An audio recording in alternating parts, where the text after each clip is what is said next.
This morning we have tips from Mark Murphy, a travel expert, on how to get the most out of your travel dollars. Good morning and welcome. I couldn't do that. We had him on the show last week, and he was live from New York. Now you're here. Intangible. Yes, it's very nice. Very quickly, do you have a favorite character in Desperate Housewives? You know what? I don't. You don't? Just like him and the rest of the guys. I never saw it either. Okay, let's talk about vacations. A lot of people are getting ready and they're booking. And one of the tips that you say is actually hire a travel agent. A lot of people think it's actually expensive to do that. It actually doesn't cost you anything to use a travel pro, which is kind of ironic because people went away from using travel agents. They thought self-service, do-it-yourself, save money. Actually, they waste a lot of time, and they think they're getting a great deal, but that's not necessarily the case. Not necessarily the case. A lot of people, they try to do it on their own, and then logistically, it's just a nightmare, and all of a sudden, you're stuck somewhere in Cincinnati, and you're supposed to be somewhere else. You say a travel agent's kind of like your personal panic button. Explain this. All right, well, you just mentioned you end up in Cincinnati. Now what do? You get in line with everybody else, or you call the 800 number for the airline to try to get rerouted. So, for instance, volcanic ash. Remember that a year ago? Yes. It's already out of our memory. But people were stuck in Europe. So how did they get back? Well, you know what Expedia said? Call the airline. Well, the 800 number doesn't work from London, right? And then what do? So you just wait weeks and weeks and weeks. Or if you had a good travel agent, maybe they get you through the channel. They rent you a car. You drive to Barcelona, and you get a flight back from Barcelona because that was the farthest north you get and get on a plane and actually make it back to the States. And when you call them, you actually get somebody live versus staying on the phone. Can you imagine that? Actually talking to someone about your travel. Press 4 if you're scared. Yeah, exactly. Get me back. Right? Click. Right? So the other thing is, it's kind of interesting. If you type Las Vegas travel deals into the internet, oh my God, what comes back? You can't find any. It's all right here, right? Yeah. So you say, well, how do you sort through that? Well, the travel agent will sort through it, and they'll figure out what a deal is and what a deal isn't. For instance, I'm staying at Planet Hollywood right now.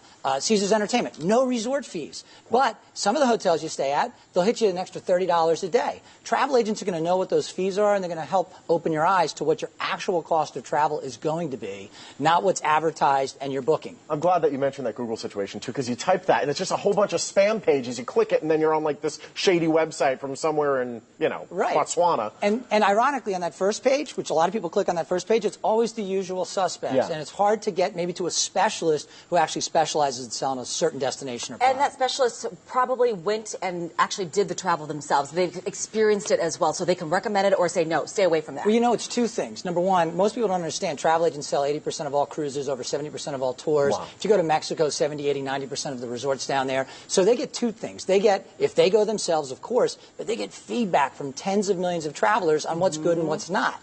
That's a key eye-opener. I think we've all been at the front desk of a hotel. We book the situation, we get there, and they're like, oh, well, you wanted smoking, one big bed? No, I'm here with my best friend, and we don't want to sleep in the same bed. We don't you don't want to share that king bed, right? So how does a travel agent stop the disputes at the front desk? Okay, I'll give you two examples. I flew to London a year ago, checked into a hotel, wasn't what I thought it was, and it wasn't the hotel the agent recommended, so shame on me, right? So instead of going on the front desk and saying, I want to get out of my next 4 nights, I basically emailed the travel agent. She said, I'll handle it tomorrow morning, get in a cab, go to the Baglioni, the hotel I recommended. And I actually showed up at the Baglioni. They were waiting for me. The general manager said, Mr. Murphy, come on in. Nice. Took my bags. They didn't know who I was. I was just a traveler willing to spend some money in London. That was one example. Another one was Athens. I was traveling with my family. I get to the hotel. They say, I'm sorry, you've got 4 people. Your room's for 3. You're going to have to pay all this extra money. Wow. Who does a 3-person room? Well, exactly, right? So instead of arguing with the front desk, I emailed the travel agent who had made the booking. She reached out to the VP of Sales and Marketing for that hotel chain, and they fixed it. I didn't have to deal with it. So, again, I could just get on with my vacation, which is what we want to do. Exactly. Really quick, hot spots. Well, one of my favorite places right now in the world, it's undiscovered to a large extent, Vietnam, as well as Cambodia. It's a fantastic destination. Great way to see it is by river cruise. And you stay in Ho Chi Minh City or Saigon, as a lot of people know it, and great hotels. And then you get a river cruise that'll take you all the way to Siem Reap and the temples of Angkor Wat. Great food as well. Okay, really quickly, let's talk about how people can save money or get upgrades. Any tips there? Because a lot of people are booking right now as well. One of the things that people really have a headache with are all the extra fees, right? So Southwest is an airline that eliminates fees, and they're advertising that. One of the things I would suggest you do, if you don't have it, get one of those credit cards from the airline so you can fast track through security. That's a tip, right? Nice. If you're not a frequent traveler, it's very difficult to get upgraded on the airlines, but if you go to a hotel, one of the best things to do is book the cheapest room you can find, if that's what you want to do, and you're going to take the risk that you're going to be in the cheapest room, but when you get to the front desk, ask if they have availability at the next categories up. Nice. And if they do, instead of it being an extra $100, they might charge an extra $20 or $30. Car rental's the same way, too. Just go with the least expensive, and then you can upgrade. You can always upgrade off. Yeah. Mark, great having you in the flesh. Thank you so much. Thank you so much for being here. Thanks. For more travel tips from Mark, check out his website, markmurphytravels.com. I need a vacation. We do, don't we? I know. We just need the time right now. Absolutely. Still to come on the morning.